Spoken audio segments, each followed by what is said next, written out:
Olá, a paz do Senhor. O Salmo de número 47 vai dizer assim: batei palmas, todos os povos, celebrai a Deus com voz de júbilos.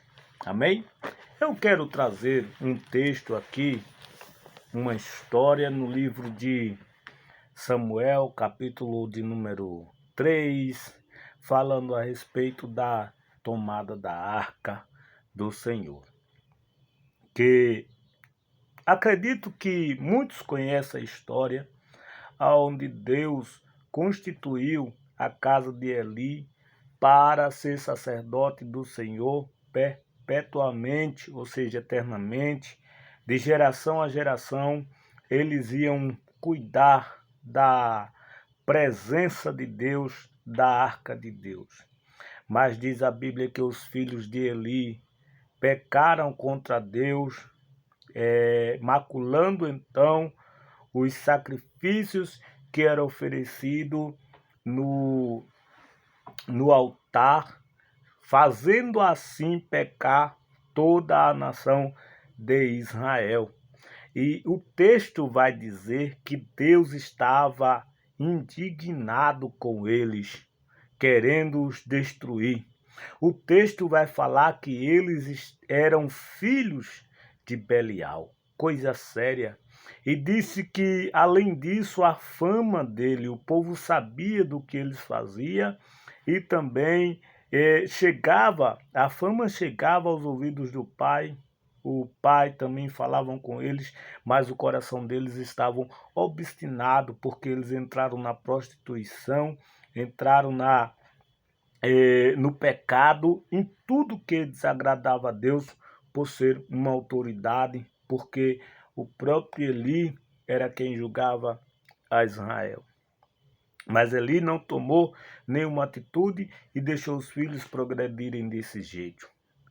E Deus falou, você vai perceber que Deus fala com Samuel dizendo que iria fazer, iria tirar, iria fazer uma renovação no meu modo de falar, ali no sacerdócio de Deus, na casa de oração, Deus iria fazer uma mudança que os ouvidos de quem ouvisse iria tinir, né, ouvir a respeito do que Deus fez. E aconteceu que os filisteus, eles vieram contra Israel e venceram, e o povo ficaram terrivelmente, né, preocupado, dizendo que Deus o esqueceu, né, que Deus o esqueceu. Era que o povo não estava sendo mais santificado. Então vieram na casa de Deus, no cenáculo, vieram pegar a arca e levaram para o arraial. E lá a arca de Deus foi tomada pelos filisteus. E é aí que eu quero trazer um leque acerca da tomada da arca pelos filisteus. Os filisteus levaram a arca e levaram ele para a terra de Ecrón, se eu não me engano, e colocaram no templo de Dagon. E ali Deus ele feriu aquele Deus ali de barro, aquele Deus que Deus não era. Deus feriu, fez a cabeça dele cair por terra, em seguida fez a cabeça, os pés e as mãos caírem por terra. E terceiro, Deus feriu aquela cidade com mortandades e tumores, ou tumores seguido mortandade. Foram cerca de 3 a 4, quem sabe mais, eu não lembro o texto, de cidades que a arca andou sem que o sacerdote conduzisse. E Deus feriu com tumores essas cidades, com mortandade. Diz que era assombroso o que Deus fazia, porque eles estavam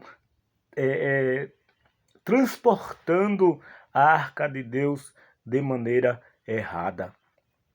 Então é esse o texto que eu quero trazer sobre a arca de Deus, que muitas pessoas estão dizendo que estão levando a arca de Deus e estão levando para Bali, dizendo que são evangélico, mas estão indo no meio dos bailes, estão no meio das drogas, dos vícios, da prostituição, da traição, e muitas vezes são acometidos por algum tipo de doença e nem sabem o que é, né?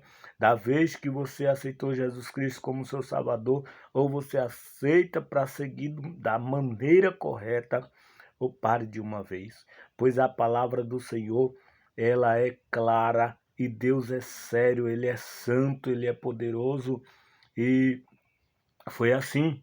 Era era o povo, os filisteus levaram a arca de cidade em cidade, levaram ela sem servir ao Senhor, porque para conduzir a arca que revela, que simboliza a presença de Deus, para conduzir precisa estar a serviço do rei.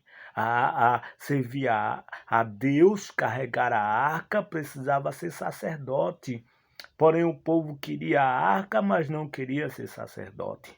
Não queria se submeter a ela, queria envergonhá-la, queria dar desprezo. E ele sabia o que Deus fez aos egípcios através da arca.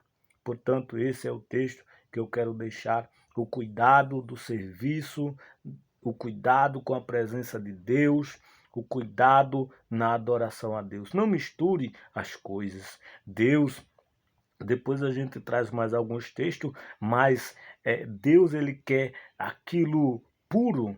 Você pode perceber que Deus pedia o primogênito sem mácula, sem nenhum defeito para o sacrifício, para o seu serviço. Então, quando fizermos para o Senhor, tentamos fazer o melhor, em serviço e gratidão, em amor, em tudo. Que Deus te abençoe em nome de Jesus Cristo.